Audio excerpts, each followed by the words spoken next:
38व्या वर्षी PSI झालात याच्यावरती विश्वास कोणाचा बसणार नाहीये. इव्हन माझा 10वी मध्ये वर्गामध्ये माझा प्रथम क्रमांक पण आला होता. आता 10व्याला मी वर्गामध्ये पहिला आलेलो.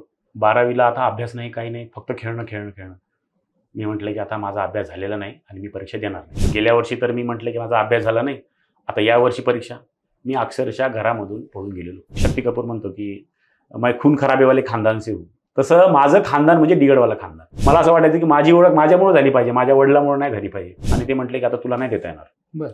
म्हणजे माझा तो लास्ट अटेम्प्ट होता पोलीस भरतीचा आणि माझा अटेम्प्ट तो गेलेला. म्हणजे मी पोलीस होऊ शकत नव्हतो त्या टाइमला. मी स्वतःला एवढं बंदिस्त करून टाकलेलं की मी गावामध्ये होतो, तर मी शहरामध्ये आहे किंवा म्हणजे मी ज्या गावामध्ये राहतो तिथं हे आहे हे सुद्धा कोणाला माहित नव्हतं. जर समजा मी स्पोर्ट्समध्ये जर नसतो ना तर मी व्यसनी झालो असतो. माझं आयुष्याचं घड्याळ उशिरा चालू झालेलं आहे. आपण जेवढ्या चुका कमी करू तेवढ्या आपल्या यशाचे, आपल्या सक्सेसचे चान्सेस जास्त असतात. जे काही टोमणे मारणार होते ना त्यांना ही MPSC स्पर्धा खरंच माहित नसेल, तेच टोमणे मारू शकतात. की हे कोणाचंच ऐकणार नाही, काहीच करणार नाही, ते पोरगं PSI झालं. म्हणजे घरच्यांना खरं टेन्शन होतं माझं.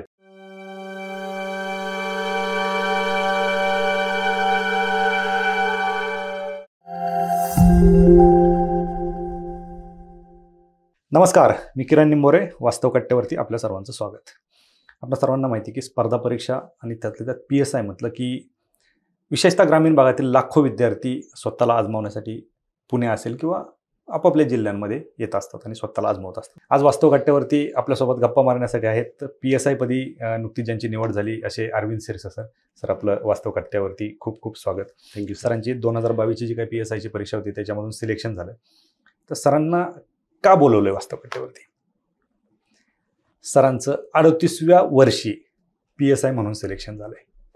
आता बऱ्याच जणांच्या मनामध्ये बरेच प्रश्न येऊन गेले असतील की 38व्या वर्षी PSI म्हणून कसं सिलेक्शन झालं, तेच त्यांच्याकडून जाणून घ्यायचंय. सर्वात जास्त आवड असणारा खेळ म्हणजे क्रिकेट प्रत्येकाचा, आणि त्या क्रिकेटसाठी स्वतःला वाहून घेतलं होतं, सगळं सोडलं होतं, फक्त क्रिकेट.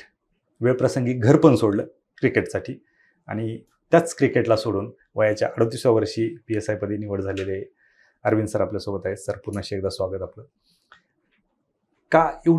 काय आवड होती अशी क्रिकेटची की तुम्हाला 38व्या वर्षी PSI व्हावं लागलं? आणि सगळ्यात महत्त्वाचं म्हणजे 38व्या वर्षी PSI झालात याच्यावरती विश्वास कोणाचा बसणार नाहीये, कारण PSIचं वय आहे 34. काय सांगा सर? आता MPSC कडे कसा घुसलो मी? तर माझं कसं होतं की मी 10वी पर्यंत अभ्यासामध्ये खूप छान होतो. म्हणजे इव्हन माझा 10वी मध्ये वर्गामध्ये माझा प्रथम क्रमांक पण आला होता. बरं. आणि त्याच्यानंतर जेव्हा मी शहरामध्ये 11वी 12वीसाठी मला ठेवलेलं आहे सायन्ससाठी वगैरे, घरचे, आता माझे वडील टीचर आहेत, त्यांना वाटलं की आता मुलाला पुढे MBBS साठी किंवा आता ज्या वेळेस ते ग्रामीण भागामध्ये कसं आहे की इंजिनिअरिंग किंवा मेडिकल दोनच गोष्टी, या दोन गोष्टीसाठी असतात. मग मला नांदेडला ठेवलेलं, आणि नांदेडला मी जिथं होतं राहायला, तर तिथं आहे ना एक बाजूला ग्राउंड होतं. तर मी काय करायचं, तर खेळायला जायचो तिथं ग्राउंडच्या त्या ग्राउंडवर. आणि खेळता खेळता मला असं जाणवायला लागलं की मी इतरापेक्षा काहीतरी वेगळं आहे. म्हणजे मी जेव्हा समजा गोलंदाजी बॉलिंग करतोय तेव्हा खूप वेगळा टाकतोय किंवा बॅटिंग करतोय खूप चांगली करतोय. तर त्यावेळेस माझ्या डोक्यात असं कधी आलं नाही की मी पुढे क्रिकेट करेल किंवा काय करेल. पण ती आवड अशी झाली की त्या आवडीपायी असं झालं की माझं अभ्यासावरचं लक्ष कमी आणि फक्त क्रिकेट. म्हणजे सकाळी उठायचं, ग्राउंडला जायचं, क्रिकेट खेळायचं, संध्याकाळी जायचं, सायंकाळी जायचं, ग्राउंडला क्रिकेट खेळायचं करायचं. आणि 11वी पास झालो, 12वीची परीक्षा आली, आणि आता 10व्याला मी वर्गामध्ये पहिला आलेलो. 12वीला आता अभ्यास नाही, काही नाही, फक्त खेळणं. मी म्हटलं की आता माझा अभ्यास झालेला नाही आणि मी परीक्षा देणार नाही. बरं. आणि मी परीक्षा दिली नाही. दिलीच नाही. 12वीची परीक्षा नाही दिली. वडील शिक्षक होते तुमचे? येस, वडील टीचर होते. आणि मग ठीक आहे, आता घरच्यांनी समजून सांगितले की ठीक आहे, दे तू. आणि मी म्हटलं की नाही, ठीक आहे, मी आता पुन्हा अभ्यास करेल आणि चांगले मार्क घेईल पुन्हा. अच्छा. आणि पुन्हा ड्रॉप घेतला मी आणि पुन्हा अभ्यास करायला लागलो. मी अभ्यास करताना मग पुन्हा करत पण कसं होतं की क्रिकेटची वेळ असं असते ना की हे नशा असल्यासारखी असते स्पोर्ट्सची. म्हणजे म्हणतो ना आपण की क्रिकेट खेळताना आपण किंवा कुठल्याही स्पोर्ट्समध्ये आपण जग विसरून जातो. तसं माझं असं ते जगच होऊन गेलं होतं की माझं खेळ. आणि तुम्हाला आश्चर्य वाटेल सर की मी दुसऱ्याही वर्षी जशी परीक्षा जवळ आली मला कळून चुकलं की माझा अभ्यास झालेला नाही. मग आता करायचं काय? की गेल्या वर्षी तर मी म्हटलं की माझा अभ्यास झाला नाही, आता या वर्षी परीक्षा. मी अक्षरशः घरामधून पळून गेलेलो. दुसऱ्या वर्षी अभ्यास झाला म्हणून घर सोडावं लागलं? घर सोडून गेलेलो. मी घरातून निघून गेलेलो. आता निघून गेल्यानंतर घरचे परेशान की आता कुठे गेला हा, काय झालं काय नाही. बरोबर. आणि मग त्यांनी मला म्हणजे माझा कॉन्टॅक्ट झाला, त्यांचा मित्र थ्रू त्यांचा कॉन्टॅक्ट झाला, मित्रांच्या संपर्कात होतो मी. आणि मग त्यांनी घरी जेव्हा आलो तेव्हा घरच्यांनी म्हटले की किती दिवस होते बाहेर? मी साधारणतः 15 दिवस होतो. बरं. 15 दिवस मी बाहेर होतो. आणि माझ्या डोक्यात कसं की त्या वयामध्ये असं समजत नाही की काय योग्य आहे काय नाही आहे. आणि त्याच्यानंतर मी रिटर्न आलो. रिटर्न आल्यानंतर घरच्यांनी म्हटले की आता तू शहरामध्ये नको राहू, तू गावाकडे चल आणि तिथं तुला जे काय करायचं ते कर. आणि मग गावाकडे गेलो. म्हणजे मी पहिल्या वर्षी परीक्षा नाही दिली 12वीची, परत दुसऱ्या वर्षी परीक्षा नाही दिली 12वीची, आणि तिसऱ्या वर्षी मग परीक्षा दिली 12वीची क्रिकेटसाठी. क्रिकेट. आणि 12वीची परीक्षा दिल्यानंतर मग अभ्यासात थोडं ठीकठाक होतो. आणि घरच्या दबावामुळे थोडंसं कसं की अभ्यास पण करावा लागायचा. ठीकठाक नव्हते तुम्ही 10वीत पहिले आलते हे विसरू नका. 10वीत पहिला पण कसं सर गॅप, आता म्हणजे कसं असतं की डोक्यामध्ये एक वेगळं चक्र ना, की जर समजा लक्ष जर दुसरीकडे जर असेल तर आपण ते गोष्टीवर फोकसच नाही करू शकणार. आणि मी 12वीची परीक्षा दिली, चांगले मार्क पडले मला 12वीला पडल्यानंतर ते एक मूवी आहे सर, त्याच्यामध्ये एक शक्ती कपूर म्हणतो की मैं खून खराबेवाले खानदान से हूँ. तसं माझं खानदान म्हणजे डीएडवाला खानदान. म्हणजे माझ्या वडील डीएड, माझा भाऊ डीएड, माझी बहीण डीएड, माझे भाऊजी डीएड, त्याच्यानंतर माझे मामा डीएड, माझी मावशी डीएड, म्हणजे सगळे डीएड. आणि त्यावेळी डीएडचं क्रेज होतो भरपूर. आणि घरच्यांनी काय म्हटले मला की तू एक काम कर की तू आहे ना, तुला क्रिकेटच खेळायचं आहे ना, मग तू कॉलेजला ॲडमिशन घे आणि तू क्रिकेट खेळ. मग मी ॲडमिशन घेतलेलं कोल्हापूरच्या गव्हर्नमेंट कॉलेजला माझा नंबर लागलेला. आणि तिथे गेलो मी कॉलेजला गेल्यानंतर तिथं विचारलं मी की इथे कुठला स्पोर्ट्सला स्कोप आहे. ऑब्व्हियसली मला क्रिकेटच खेळायचं होतं मला. तर ते म्हटले की इथं कबड्डी वगैरे चालते, क्रिकेट वगैरे नाही. मला वाटलं ये तो धोका बघे भाई आपले साथ. आणि मी काय केलेलं की ॲडमिशन घेतलेलं आणि पुढच्या 30 मिनिटांमध्ये ॲडमिशन मी कॅन्सल करून टाकलेलं. डीएडला मिळालेलं ॲडमिशन कॅन्सल केलं. डीएडला भेटलेलं गव्हर्नमेंट कॉलेजला भेटलेलं ॲडमिशन मी कॅन्सल केलं. आणि त्याच्यानंतर मी मुंबईला गेलो. मुंबईला मी वेगवेगळे क्लब बघितले, पण तिथं माझी राहण्याची वगैरे व्यवस्था झाली नाही. तिथून मग मी पुण्याला आलो. पुण्याला क्लब वगैरे बघितले, पुण्यात काय होऊ शकते किंवा कुठं राहू शकतो मी, काय करू शकतो. आणि मग त्याच्यानंतर मुंबई आणि पुणे हे करून मी गावाकडे गेलो. घरचे आता परेशान की हा एकतर परीक्षा देत नाही, परीक्षा दिल्यानंतर कुठं ॲडमिशन घेत नाही, तर हा करणार काय. बरोबर, साहजिक कोणाचाही प्रश्न तोच असणार. आणि घरची अशी नाही की म्हणजे शैक्षणिक बॅकग्राऊंड, वडील टीचर, भाऊ टीचर, मग ते कसं असंच नाही की तुम्ही म्हणजे काय मुलगा काय करतोय तुमचा. तर मी म्हटलं की भाई कुछ भी कर लेगा. आणि त्या वर्षी काय केलं की मी कुठे ॲडमिशन नाही घेतलं. मग माझं काम काय होतं की मी सकाळी उठलं की गावोगावी जायचो मी. आता ज्या एरियामध्ये जेवढे काही टुर्नामेंट असायचे त्या टुर्नामेंटला खेळायचो मी. या गावला खेळलं, पुन्हा दुसऱ्या गावला, पुन्हा तिसऱ्या गावला, असं खेळतच राहायचो. म्हणजे माझं कामच होतं. सकाळी उठून लोक जसे कामावर जातात तसं गावोगाव जाऊन टुर्नामेंट खेळणं. सिकंदर राजा कसा आपला तो हे करत होता, आपलं नाव निर्माण करत होता, तसं माझ्या डोक्यात झालं की असं माझं नाव निर्माण करावं, माझी एक ओळख निर्माण करावं. मला असं वाटायचं की माझी ओळख माझ्यामुळे झाली पाहिजे, माझ्या वडिलांमुळे नाही झाली पाहिजे. आणि ते सर्व वर्षभर केलं मी. आणि त्याच वेळेस मी नांदेड डिस्ट्रिक्टचं पण ट्रायल दिलेलं क्रिकेटचं. बरं. लेदर क्रिकेटचं. त्यावेळेस ग्रामीण भागामध्ये लेदर क्रिकेट नाही, आणि इव्हन ग्रामीण भागामध्ये आज पण क्रिकेटला ॲज अ करिअर म्हणून बघितलं नाही जात. मी नांदेड डिस्ट्रिक्टचं ट्रायल दिलेलं. आणि त्याच्यानंतर मग मी पुढच्या वर्षी पुण्यात आलेलो. पुण्यात येऊन मग पुण्यामध्ये मी कॉलेजला ॲडमिशन घेतलेलं. कॉलेजला ॲडमिशन घेत माझं कसं झालं की मग माझा इथून थोडंसं शहरामध्ये क्रिकेटचा टप्पा माझा चालू झाला.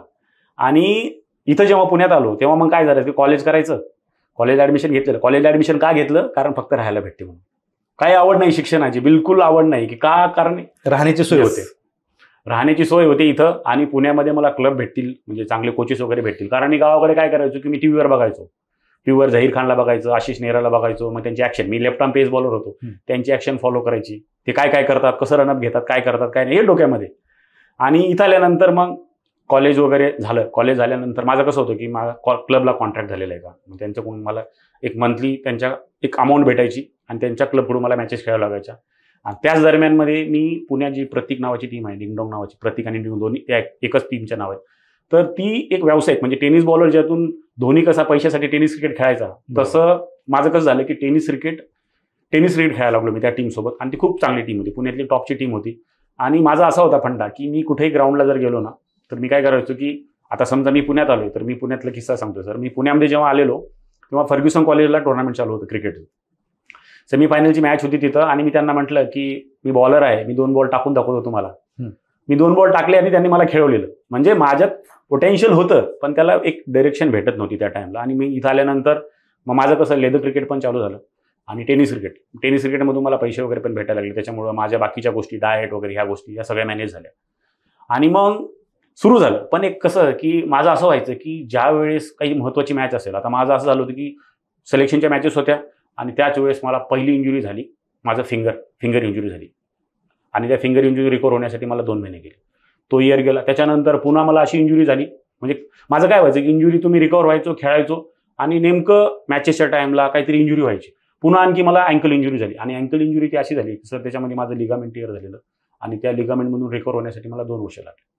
मग एक असते ना की मी तर इमॅजिन केलं होतं स्वतःला की मी या टाईमला यायला, कारण एकतर मी उशिरा चालू केलेलं होतं. माझं असं नव्हतं की मी अंडर 19 अंडर 20 वगैरे खेळलेलो. मी चालू केलेलं लेदर क्रिकेट 24-25 वर्ष चालू केलं लेदर क्रिकेट खेळायला आणि 4-5 वर्ष कॉलेज आणि ह्या गोष्टी करत पण ते काय झालं की मला ज्या गोष्टी अचीव्ह करायच्या होत्या ज्या टाइम पिरियडमध्ये आणि इंजुरीमध्ये कसं होतं की सर स्पोर्ट्समध्ये एखादी इंजुरी जर झाली ना तर त्याच्यातून बाहेर पडताना किंवा त्या इंजुरीच्या पिरियडमध्ये ना आपण एक राहतो की अरे हे लवकर झाले पाहिजे, नाही झालं तर काय.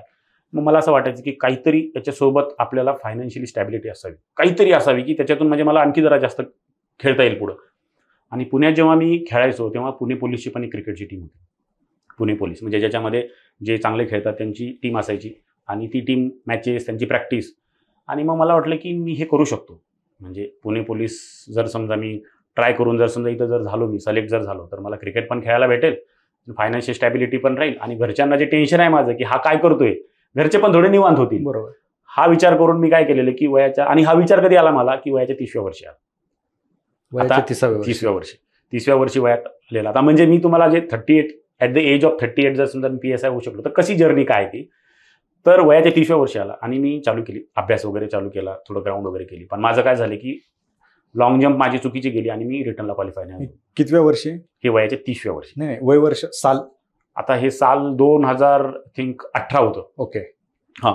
आणि त्याच्यानंतर काय झालं की पुढच्या वर्षी मग मी म्हटलं की आता चला, आता माझ्या डोक्यात काय होतं की हे इकडं सेट करावं आणि पुढं क्रिकेट खेळावं. मग पुढच्या वर्षी काय झालं की मी पुढच्या वर्षी खूप चांगली तयारी केली, ग्राउंड चांगलं केलं, अभ्यास सगळं चांगला केला. मी म्हटलं की थोडं क्रिकेटला थोडं बाजूला ठेवू काही दिवस, हे एक वेळेस आपल्याला झालं अचीव्ह की मग पुन्हा आपण स्टार्ट करू, म्हणजे क्रिकेट पण राहील आणि या गोष्टी पण राहतील. झालं शक्य? आता ते तर आहे जर असं टर्निंग पॉईंट आयुष्यामधला. आणि मी खूप चांगली तयारी केली आणि एक चुकी झाली माझ्याकडनं की मी ग्राउंडला जो काही वेळ होता समजा तो ग्राउंडला मी 10 मिनिटं लेट पोहोचलो. ओके. 10 मिनिटं लेट पोहोचलो आणि लेट पोहोचल्यानंतर त्याच दिवशी काय झालं की ग्राउंडची जे काही इव्हेंट होती ती थोडीशी लवकर चालू झाली. म्हणजे त्याने ॲक्च्युअल टाइम दिला होता, म्हणजे त्याने वेळेवर चालू केलं. पण मी काय विचार केला की तिथं जरी बोलवले लवकर तरी थोडं ते थांबवतात, सगळे मुलं आल्यानंतर चालू करतात. आणि माझा तो शॉर्टपुटचा इव्हेंट आहे, मी जाण्याच्या अगोदर त्यांनी शॉर्टपुटचा इव्हेंट घेतला आणि ते म्हटले की आता तुला नाही देता येणार. बरं. म्हणजे माझा तो लास्ट अटेम्प्ट होता पोलीस भरतीचा आणि माझा अटेम्प्ट तो गेलेला, म्हणजे मी पोलीस होऊ शकत नव्हतो त्या टाइमला. मग त्यावेळेस मला असं वाटलं की चलो ये नाही तो कुछ अपनी तकदीर में इससे कुछ अलग होगा, काहीतरी असेल, everything happens for a reason. त्याला पॉझिटिव्हली घेतलं मी. बरोबर. पॉझिटिव्ह घेतल्यानंतर मी काय झालं की PSIचा जो फॉर्म होता, PSIचा फॉर्म भरलेला मी आणि PSIची एज लिमिट किती 34 आहे. म्हणजे खुला प्रवर्ग सोडला तर बाकी सर्वांसाठी 34 एज आहे. मी 32व्या वर्षी फॉर्म भरलेला आणि मग त्यावेळेस माझं पदार्पण झालेलं या क्षेत्रामध्ये. म्हणजे हे जे विश्व आहे, हे जे स्पर्धेचं युग आहे आणि हे MPSC ज्याच्यामध्ये काहीच माहीत नाही. आणि मी काय केलेलं की त्या पोलीस भरतीच्या बेसिसवर तो फॉर्म भरून मी एक्झाम दिली आणि मी पास नाही झालो, पण मला ठीकठाक मार्क पडले. ठीकठाक मार्क पडल्यानंतर मला असं वाटलं की यार भाई ये हो सकता है, मतलब इसमें अगर किए तो हो सकता है. आणि मग त्याच्यानंतर काय झालं की मी दिला अटेम्प्ट, मार्क नाही आले आणि नेमका कोरोना आलेला. कोरोना पॅन्डेमिक आलेला. कोरोना पॅन्डेमिक आल्यानंतर कसं झालं की सर्व बंद झालेलं, सगळं जग बंद झालं. बरोबर. आणि मग मी गावाकडे गेलेलो. गावाकडे गेल्यानंतर त्यावेळेस जिम बंद झालेली, क्रिकेट सगळं बंद झालेलं. आणि मग कसं होतं, गावाकडे माझी सिस्टर पण आहे, ती पण आता पुणे पोलीसमध्ये आहे. मग आम्ही दोघं पण पुण्याला मध्ये होतो अभ्यास करण्यासाठी. मग आम्ही गावामध्ये घर जिथं होतं आमचं त्या घरामध्ये एक वेगळी रूम होती आणि त्या रूममध्ये आम्ही अभ्यासाला सुरुवात केली. अभ्यासाला सुरुवात केल्यानंतर MPSCमध्ये जेवढं काही माहिती नाही, पोलीस भरतीचा अभ्यास, आता कुठली पुस्तक वाचावं लागतात, काय होतात काय नाही, काही एवढं आयडिया नाही. फक्त जस्ट वर कोणाकडे याच्याकडनं 2 गोष्टी त्याच्याकडनं 2 गोष्टी, पण प्रत्यक्ष अनुभव नाही ना काही. बरोबर. त्यात कोविड. त्यात कोविड. 2020चा अटेम्प्ट दिला आणि 2020चा अटेम्प्टनं एक झटका दिला मला असं झालं की मी त्या परीक्षेत गेलो. आता म्हणजे ॲक्च्युअली MPSC एक्झाममध्ये प्रिव्हियस इयर क्वेश्चन बघावे लागतात किंवा मग टेस्ट सिरीज सोडवावे लागतात. ह्या गोष्टी माझ्यानं नाही झाल्या. म्हणजे टेस्ट सिरीज सोडवल्या नाही मी, फक्त मी रिडिंग करायचो आणि मला वाटलं की इतने में हो जाएगा, असतं ना की. मग गेलो मी एक्झामला गेलो आणि मला काय झालं की मी फक्त असं झालं की त्या एक तास सुरू कधी झाला आणि संपला कधी कळालं नाही. म्हणजे इव्हन मी फक्त 55 प्रश्न गोल करून आले तर आणि मला मार्क पडले 24-25. बरं. 24-25 मार्क पडले आणि पेपरच कव्हर नाही झाला तुम्हाला. पेपर कव्हर झाला Practice च नाही. आणि काय झालं त्याच्यात असं होतं की आता एक्झाम पॅटर्न आपण काय करतो जनरली सोपे प्रश्न सोपे विषय आपण अगोदर घेतो सुरुवातीला. मी घेतलेलं विज्ञान पहिल्यांदा, म्हणजे माझा सेटमध्ये पहिल्यांदाच विज्ञान, पहिल्यांदाच गणित आणि पहिल्यांदाच करंट चालू घडामोडी आणि 45 प्रश्न झाले आणि मी बघतो त्याच्यामधले मला 7-8 प्रश्न येतात. ते असं डोकं माझं भिणकलं की काय आहे, क्या हो रहा है मेरे साथ. म्हणजे मी काय वाचून काय आले असल्यासारखं झालेलं. आणि नंतर माझे पुढचे येणारे सोपे प्रश्न पण माझे चुकून गेले आणि मला मार्क नाही आले. मग त्याच्यानंतर जेव्हा मी एक्झाम झाल्यानंतर मी थोडंसं विचार केला की काय आहे, म्हणजे कुठून प्रश्न पडतात किंवा काय करतात. आणि मग त्याच्यानंतर ज्या गोष्टी म्हणजे पुन्हा म्हणजे प्रिव्हियस इयर क्वेश्चनचं काय इम्पॉर्टन्स आहे आणि 2021ला मी पुन्हा जोरात तयारी चालू केली. म्हणजे काय झालं की सप्टेंबरमध्ये 2020ची जी एक्झाम झाली त्याच्यानंतरच्या पुढच्या 6 महिन्यामध्ये 2021ची आलेली माझ्याकडे 6 महिने होती. त्या 6 महिन्यामध्ये खूप चांगला अभ्यास केला मी. आणि अभ्यास करून पण असं झालं की 21ला मला चांगले मार्क होते, पण 2021 ची एक्झाम अशी होती की त्याच्यामध्ये सेकंड आन्सर की एवढी विनाशक होती की त्याच्यामध्ये आमचा पण घात झालेला असेल. म्हणजे जवळपास 12-13 प्रश्न त्याच्यात बदल झालेला, प्रश्न त्याच्यात कॅन्सल झालेले आणि मी पूर्वपरीक्षा 0.75 पूर्वपरीक्षा नापास झालो मी. क्या बात आहे. दुसरा अटेम्प्ट. हां, 0.75. आणि त्यावेळेस माझं एज होतं 34 आणि माझा लिगली अटेम्प्ट संपला होता. म्हणजे जो काही समजा MPSC आहे 34 वाला अटेम्प्ट आहे तो माझा अटेम्प्ट संपला. आणि मला असं वाटत होतं की यार ये अभी तो मुझे समजा था की म्हणजे काय करायचं काय नाही हे समजलं होतं आणि हे गेलं निघून समजा हातातनं आता. पण ते म्हणतो ना की अगर किसी चीज को दिल से चाहो तो सारी कायनात तुमको पाने में जुट जाती है. आणि कोरोना पॅन्डेमिकमुळं जी काही मध्यंतरी ॲड आली नव्हती त्याच्यामुळे एज रिलॅक्सेशन भेटलं. राईट. आणि त्या एज रिलॅक्सेशनमध्ये मी बसलो. म्हणजे आता 38 एज जे म्हणताय तुम्ही, आता त्याची जर्नी कशी, म्हणजे 34व्या वर्षी माझा अटेम्प्ट संपला, तो अटेम्प्ट मला भेटला. बरोबर. मग त्यावेळेस मी विचार केला की भाई इस बार छोडणे का नाही, म्हणजे संधी मिळाली. यस, म्हटलं आता ही संधी आहे, ही संधी आपण सोडायचीच नाही बिलकुल. आणि त्यानंतर मग मी काय विचार केला की मी प्रत्येक टप्प्यावर आता 0.75 गेलो ना, मी प्रत्येक टप्प्यावर खूप पुढे असेल. म्हणजे पूर्वपरीक्षेचा कट ऑफ त्याच्यापेक्षा 5 मार्क एक्स्ट्रा असतील प्रत्येक टप्प्यावर. मी म्हणजे सगळ्या पॉसिबिलिटी. आता त्यावेळेस मी असं केलं की सर की मी स्वतःला एवढं बंदिस्त करून टाकलेलं की मी गावामध्ये होतो, तर मी शहरामध्ये आहे किंवा म्हणजे मी ज्या गावामध्ये राहतो तिथं हे आहे हे सुद्धा कोणाला माहीत नव्हतं. बरं. म्हणजे बिलकुल का माहीत नव्हतं, कारण कसं होतं की मी समजा तिथं आहे माहीत असले की मला मित्र काय करायचे, क्रिकेटसाठी बोलवायचे, मॅचेससाठी बोलवायचे. मग ते कसं व्हायचे, त्यांना मी सांगायचो की बाबा थांबा माझी परीक्षा आहे, मग त्याच्यात माझा वेळ जायचा. मग मी काय केलेलं की माझा मोबाईल इन्कमिंग कॉल बंद करून टाकून दिले. व्हॉट्सअप नाही, इंस्टाग्राम नाही, काहीच नाही. म्हणजे मी फक्त माझं पूर्ण समर्पण MPSCच्या नावे करून टाकून दिलं. रोज गावोगावी जाऊन क्रिकेट खेळणारा व्यक्ती बंद खोलीत. येस. आणि इव्हन मी जिथं राहत होतो त्याच्या पुढच्या गल्लीमध्ये टुर्नामेंट होतं आणि तिथली कॉमेंट्री माझ्या कानावर पडते आणि तिथले प्लेयर घरी येत आहेत माझ्या आणि घरी येऊन म्हणतात की कुठं आहे, आणि घरचे म्हणतात तू इथं नाही, तू पुण्याला आहे. क्या बात आहे. म्हणजे मला घराच्या बाहेर पण इव्हन असं व्हायचं की समजा घरचे आईवडील जर समजा कुठं गावी जात आहेत तर ते मला लॉक करून जायचे. आणि आता मी जिथं राहायचो ना तिथं माझ्या बाजूलाच मामाचं घर होतं, त्यांच्या घरून मला जेवणाचं ताट यायचं. माझी आजी आणि मामा मला जेवणाचं ताट आणून द्यायचे.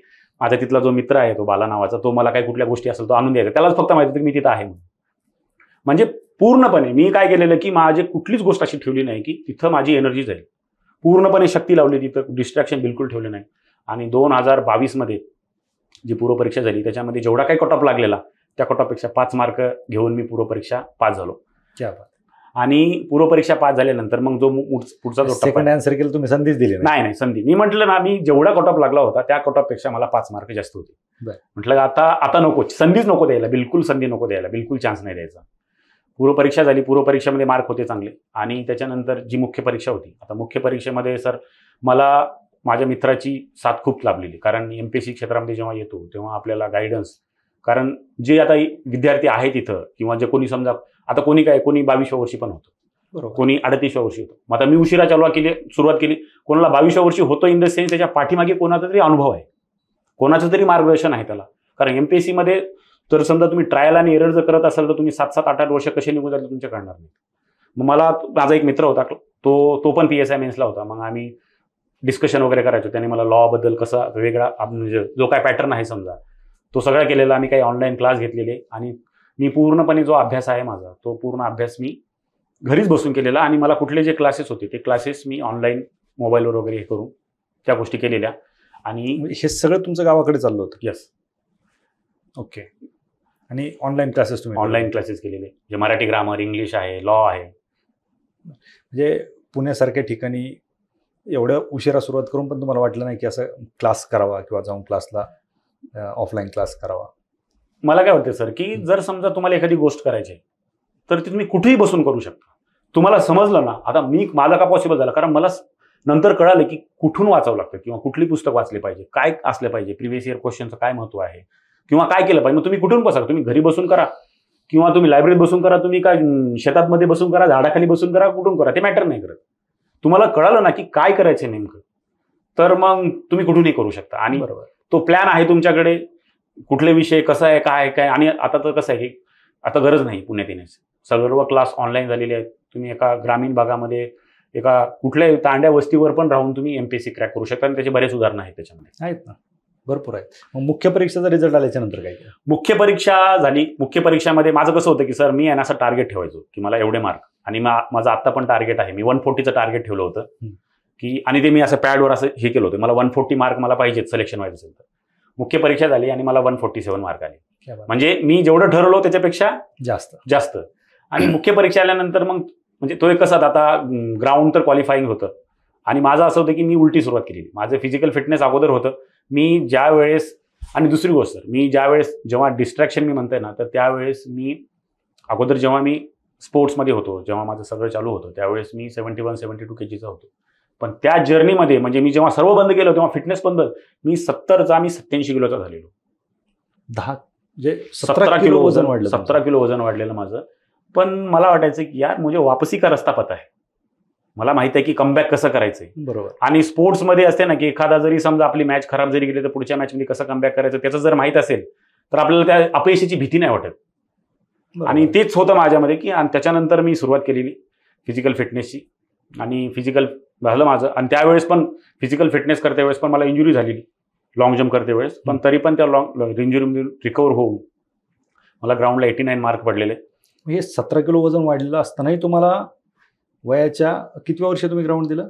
मी 37व्या वर्षी ग्राउंड. 37व्या वर्षी 87 किलो वजन घेऊन तुम्ही 90 मार्क पडले. 87 किलो, पण ते वजन थोडं मी पण कमी केलं. कसं केलं? कारण होत नाही मुलांचं. नाही, मी काय केलेलं की माझ्या त्या पिरियड म्हणजे रिटर्नच्या टाइममध्ये माझं 87 किलो वजन झालेलं.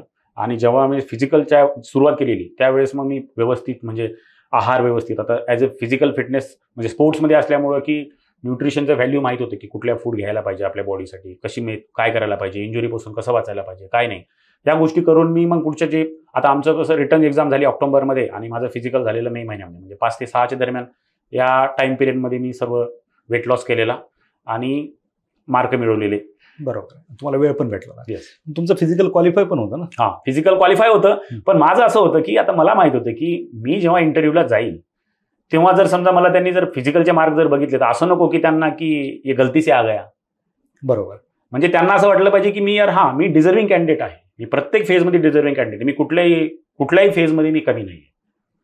मग त्याच्यामुळे 60 जरी असेल तरी मी म्हटलं की त्यांनी जरी विचारलं तर आपल्याला सांगायला पाहिजे की मला मार्क आहे तेवढे.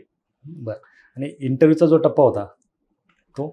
इंटरव्ह्यूचा टप्पा सर, इंटरव्ह्यूचा टप्पा असा होता की मला असं वाटायचं की इंटरव्ह्यूमध्ये की माझं एकतर 7 ते 8 वर्ष बिलकुल गॅप पडलेला. बरोबर. दुसरी गोष्ट माझं वय झालेलं.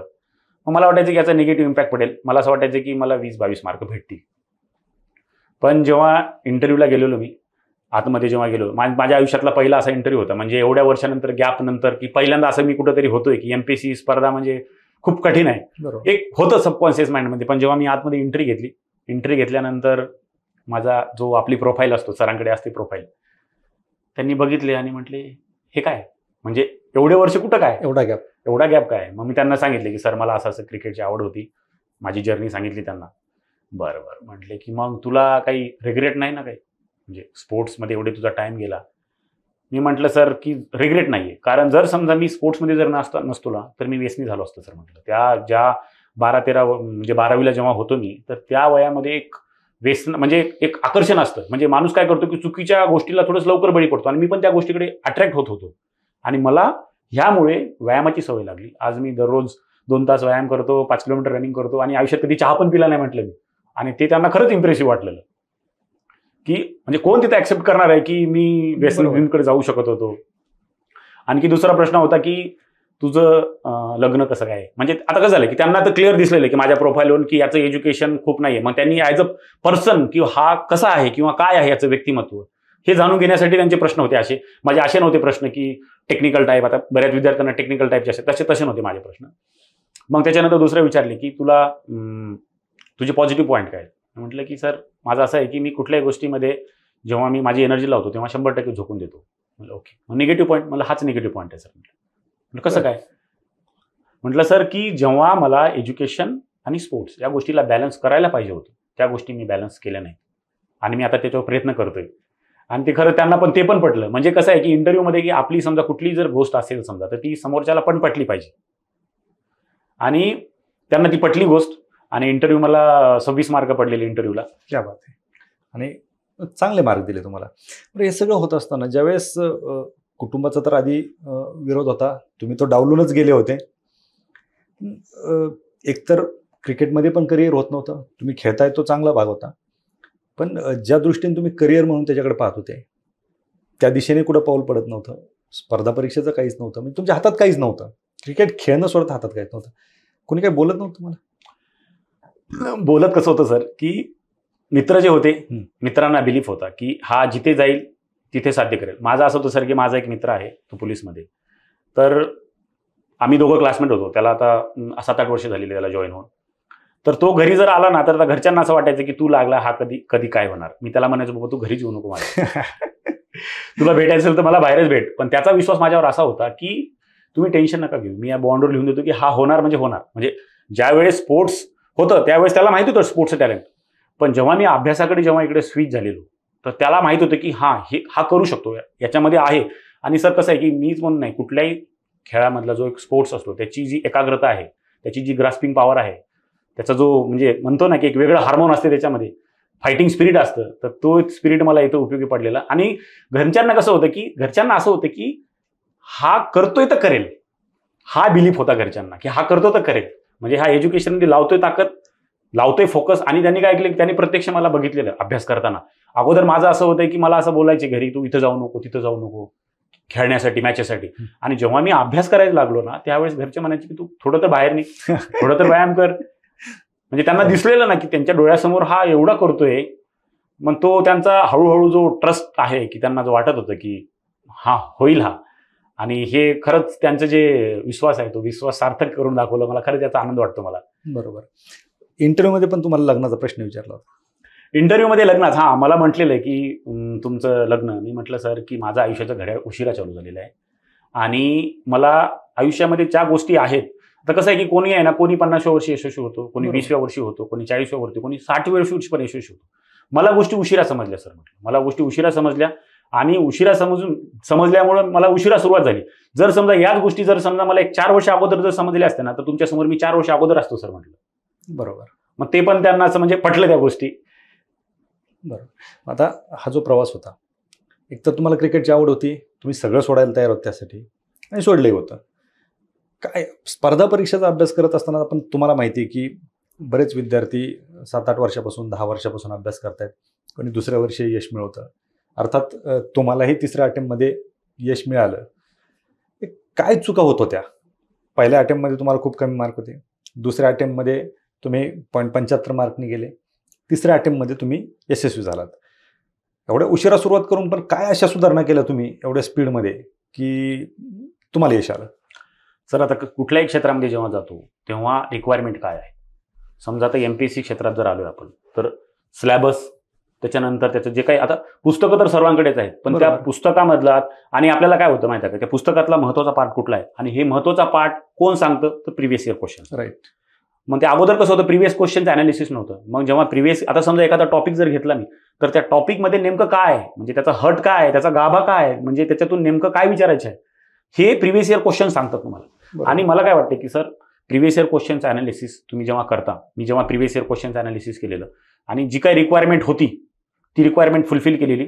आणि दुसरी गोष्ट कसं की जेव्हा मी अभ्यासाला सुरुवात केलेली त्याच्यानंतर मी बुक लिस्ट, ऑलरोड सगळ्यांकडे बुक लिस्ट तर सेम आहे, आणि त्या बुक लिस्टचा मग त्याचं म्हणजे रिव्हिजन एक की होती त्याच्यामधला जो महत्त्वाचा पार्ट आहे आणि रिक्वायरमेंट इन द सेन्स की आपण त्या टॉपिकमध्ये प्रिव्हियस इयर क्वेश्चन कसे आलेले हे बघितल्यानंतर ते कळालं आपल्याला. आणि दुसरी गोष्ट काय होतं की सर माझं कसं होतं की मला 2020ला जेव्हा अटेम्प्ट दिलेला तेव्हा माझं बऱ्याच गोष्टीमध्ये चुका होत्या आणि त्या चुका दुरुस्त केल्या पाहिजे. जर समजा तुम्ही तीच जर चुकी तुम्ही पुन्हा केलं तर तुम्हाला यश नाही भेटणार. आता माझं कसं होतं की मला सुरुवातीला सायन्स जमत नव्हतं, मला मॅथमॅटिक्स जमत नव्हतं, मला इकॉनॉमिक्स पण माहीत नव्हतं, काही माहीत नव्हतं. पण मी त्या गोष्टी काय केल्या, ग्रास्प केल्या की कुठून येतात प्रश्न, कुठल्या पुस्तकातून येतात, कुठले संदर्भ ग्रंथ वापरले पाहिजे. अभ्यास कव्हर केल्यानंतर अगोदर टेस्ट सिरीज सोडवल्या नव्हत्या, मग टेस्ट सिरीज सोडवायला चालू केल्या. टाइम मॅनेजमेंट कसं की अभ्यास आपण किती पण करू म्हणजे एक नेट प्रॅक्टिस किती पण करू आणि ऍक्च्युअल मॅच प्रॅक्टिस ही वेगळी असते. आता बऱ्याच विद्यार्थ्यांचं कसं आहे सर की अभ्यास भरपूर असतो, इव्हन मी म्हणतो की माझ्या एवढीपेक्षा पण जास्त अभ्यास असेल, पण त्या 1 तासाची जी मेंटॅलिटी आहे, आपण कसं म्हणतो की सर समजा एक इस्रो काय करतोय की एक मिसाईल लॉन्च करताना त्याच्या प्रत्येक टेस्ट घेतो तो, काय पॉसिबिलिटी होऊ शकते, काय होऊ शकते, प्रत्येक पॉसिबिलिटीचा विचार केला पाहिजे आपण की त्या 1 तासाचं मॅनेजमेंट कसं केलं पाहिजे, की आपण त्या मेंटली आपण स्टेबल कसं राहिलो पाहिजे, स्थिर कसं राहिलो पाहिजे, आपण त्या गोष्टीवर पण काम केलं पाहिजे. टेस्ट सिरीज, त्याच्यानंतर आपण जे काही प्रिव्हियस इयर क्वेश्चन या गोष्टीवर काम केलेलं मी, आणि माझे जे काही वीक पॉईंट होते, जे काही सब्जेक्ट होते त्या सब्जेक्टवर काम केलेलं. म्हणजे मला वाटतं की जे विद्यार्थी समजा ज्यांचं काही रिझल्ट राहतोय थोड्या मार्कानं किंवा ह्याच्यामुळे, त्यांच्याकडनं काय होतं की सर त्या चुकावर काम होत नसेल. त्या चुकावर जर काम केलं, या सगळं पायऱ्या आहेत. आता कसं आहे की PSI मध्ये पूर्व परीक्षा आहे, मुख्य परीक्षा आहे, फिजिकल आहे, इंटरव्ह्यू आहे आणि इंटरव्ह्यूच्या टाइमला डॉक्युमेंट चेकिंग पण आहे. बरेच विद्यार्थी, माझा एक मित्र आहे की त्या मित्राचं इंटरव्ह्यूच्या टाइमला त्याचं EWS सर्टिफिकेट, जे आपलं इन्कम सर्टिफिकेट जे असतं, तर ते सर्टिफिकेट त्यांना घरी विसरून गेलेला, त्याच्यामुळे त्याचा इंटरव्ह्यू नाही होऊ शकला. म्हणजे ती पण एक पायरी झाली, असं नाही की म्हणजे हे आहे ना, हे नॉकआउट फेज आहे. म्हणजे तुम्ही कुठल्याही फेजमध्ये जर समजा तुम्ही कमी पडला तर तुम्ही बाहेर पडताय. तुम्ही प्रत्येक फेजमध्ये तुम्ही काय पॉसिबिलिटी होऊ शकते, काय होऊ शकते, त्या गोष्टीचं अगोदरच आपण नियोजन पाहिजे आणि अगोदरच तयारी पाहिजे. फक्त अभ्यासच तुम्हाला अधिकारी बनवत नाही. हा, आणि दुसरी गोष्ट काय होते की सर MPSC आहे ना, MPSC आता बऱ्यापैकी आहे ना, एवढे क्राऊड काय येतोय, समजा 3-3 लाख 4-4 लाख फॉर्म काय येतात, कारण MPSC मध्ये कसं होऊन गेले की आता सीझनल MPSC होऊन गेली. मी काय म्हणतो की जर समजा एक ऑलिम्पिकची स्पर्धा आहे, तर ऑलिम्पिकच्या स्पर्धेला आपण काय करतो की युसेन बोल्ट हा त्या 9 सेकंद 9.5 सेकंदासाठी पळत होतं. त्याची तयारी 1 महिन्याची 2 महिन्याची नसते, त्याची तयारी मागच्या 3 वर्ष 4 वर्षाची असते. समजा एका परीक्षेमध्ये जर समजा अपयश भेटलं तर आपल्या चुका काय झाल्या, तर लगेच चुकावर आपण पुन्हा जर काम केलं तर आपण नक्कीच मिळवणार ना. सीझनल अभ्यास नाही झाला पाहिजे. आपला अभ्यास आपल्या चुकावर, जो काय शांततेचा टाइम पिरियड आहे, समजा आता एखाद्याचं समजा आता या एक्झाम जर नाही झाली तर याचा अर्थ नाही की सर्व संपलं. बरोबर. त्याच्यावर आपण चुका काम करून पुढच्या वेळेस आपण कमबॅक केलं पाहिजे. आता माझं कसं, माझ्या 2020ला मला मार्क जेवढे आले होते आणि 2021 मध्ये खूप फरक होता, 2022 मध्ये खूप फरक होता. इम्प्रुव्हमेंट म्हणजे मी म्हटलं की ही चूक होते ना, ती चूक नाही झाली पाहिजे. आणि दुसरं एक माझं असं होतं की मी जे रीड केले, समजा मी आता एखादी नोट्स वाचली किंवा पुस्तक वाचले, तर जे मी वाचले ना त्याच्यातला प्रश्न चुकला नाही पाहिजे. म्हणजे जे आपल्या हातचे मार्क नाही गेले पाहिजे, जे वाचतो त्याच्यात प्रश्न नाही गेला पाहिजे. एखादा प्रिव्हियस इयर क्वेश्चन आलाय, तो आपण अनालिसिस केलाय, तो पण जो रिपीट झाला तो पण नाही चुकला पाहिजे. म्हणजे आपण जेवढ्या चुका कमी करू तेवढ्या आपल्या यशाचे, आपल्या सक्सेसचे चान्सेस जास्त असतात. अगदी बरोबर. टोमणे ऐकले कधी? टोमणे एक असं होतं की सर की या वयामध्ये करतोय, कसं काय शक्य? MPSC मध्ये जर समजा 32व्या वर्षी, तर जनरली मुलं 30-28 वर्षी गिव्हअप करतात किंवा त्याच्या निगेटिव्ह थॉट येतो. पण एक सेल्फ बिलीफ जो असतो का नाही, सेल्फ बिलीफ होता माझ्यामध्ये की हे करू शकतो मी. आणि जे काही टोमणे मारणारे होते ना, त्यांना ही MPSC स्पर्धा खरंच माहीत नसेल, तेच टोमणे मारू शकतात. कारण जो या स्पर्धेमध्ये आहे त्याला माहिती आहे की कॉम्पिटिशन काय आहे. पॉईंट जेव्हा विद्यार्थी नापास होतो त्याचं दुःख त्यांना माहीत असते. तर माझं असं होतं की मी काय करायचो की मला जर समजा कोणी बोलतोय तर तो खरंच तो आहे का, की म्हणजे त्याचं बोलणं मी मनावर घ्यावं, त्याला आहे का या गोष्टी क्षेत्राबद्दल अनुभव, तरच मी त्याचा विचार करायचो. नाहीतर मग मी म्हटलं इस कान से छोड देणे का. ज्या दिवशी रिझल्ट आला, म्हणजे अर्थात तुम्ही क्रिकेटसाठी परीक्षा सोडली, घर सोडलं, तुमची इमेज काय असेल हे अर्थात तुमची फॅमिली वेल एज्युकेटेड होती, म्हणजे DEDमध्ये तुमची फॅमिली होती. कुटुंबापेक्षा गावामध्ये काय इमेज असेल त्याच्यावरती न बोलण्यापेक्षा ज्या दिवशी रिझल्ट आला, काय वातावरण होतं, काय प्रतिक्रिया होत्या कुटुंबाच्या, नातेवाईकांच्या? जेव्हा 1 ऑगस्टला आमची जनरल मेरिट लिस्ट डिक्लेअर झाली आणि त्याच्यातूनच ऑलमोस्ट क्लिअर होतं की आपण झालो म्हणून सिलेक्ट. घरी फोन केला, वडिलांना आईंना फोन केलेला व्हिडिओ कॉलवर, खूप खुश होते. आणि मला सांगावंच वाटते सर की माझा एक मित्र शास्त्री रोडला जेव्हा जल्लोष होता तर त्या दिवशी माझा एक मित्र भेटलेला, म्हणजे तो त्यावेळेस स्पर्धा परीक्षेची तयारी करायचा आणि त्यावेळेस मी क्रिकेट खेळायचो. आणि तो मला बघून सरप्राईज झाला. म्हणजे इव्हन ज्याला माहीत झालं की मी PSI झालोय किंवा मी या MPSCमधून हे केलं, तर माझ्यासाठी असं होतं, माझ्यासाठी MPSCमध्ये असं होतं की सर तो पिक्चर जो आहे वेलकम भाई साहब 21 लाईन में आ गए आप, तो तसं होतं माझ्यासाठी की स्पोर्ट्समधून PSI. आणि हे खरंच सरप्राइझिंग होतं आणि कोणालाही विश्वास बसत नव्हता मला. म्हणजे कॉल यायचे आणि तू कधी अभ्यास केलाय म्हणजे त्यांना सगळ्यांना असं व्हायचं आश्चर्याचा धक्का. आणि मी कसं झालं की आणि मधला जो पिरियड होता, तो माझा अभ्यासाचा पिरियड होता, तो मी गुमनाम होतो. म्हणजे मी कुठल्याच प्लॅटफॉर्मवर मी ऍक्टिव्ह नव्हतो, कुठं आहे काय आहे काहीच माहित नव्हतं. जे मला ओळखतात क्रिकेटमुळे त्यांना वाटायचं की हा कुठेतरी क्रिकेट खेळत असेल, कुठेतरी क्लबला असेल, काहीतरी असेल याचं चालू. पण जेव्हा ते रिझल्ट बघितले तेव्हा सरप्राईज. आणि जेव्हा गावाकडे रिझल्ट लागल्यानंतर जेव्हा जो सेलिब्रेशन झालेलं आणि त्या सेलिब्रेशनमध्ये जो आई आणि वडिलांच्या चेहऱ्यावर जो आनंद बघितला मी, की तो खरंच अविस्मरणीय होता. आणि कसं की आपल्या गावाकडे भावना की निवड अवकाळी लेकरू की हे कोणाचंच ऐकणार नाही, काहीच करणार नाही, ते पोरगं PSI झालं. म्हणजे घरच्यांना खरं टेन्शन होतं माझं की हा क्रिकेट म्हणतोय आपण, पण क्रिकेटमध्ये जे पाहिजे ते यश नाही भेटलं. करतोय एक राहते ना की सामाजिक पण राहते की तुमचा मुलगा काय करतो. इव्हन माझी आई आता जेव्हा विचारायचे ना तेव्हा आई म्हणायची की हा तो करतोय, काहीतरी चालू आहे त्याचं काही जर नाही झालं त्याला, माझा निकाल येण्याचे 1 दिवस अगोदर आई म्हणायची की त्याला आणि काही नाही झालं तर किराणाचं दुकान टाकून देऊ आम्ही त्याला.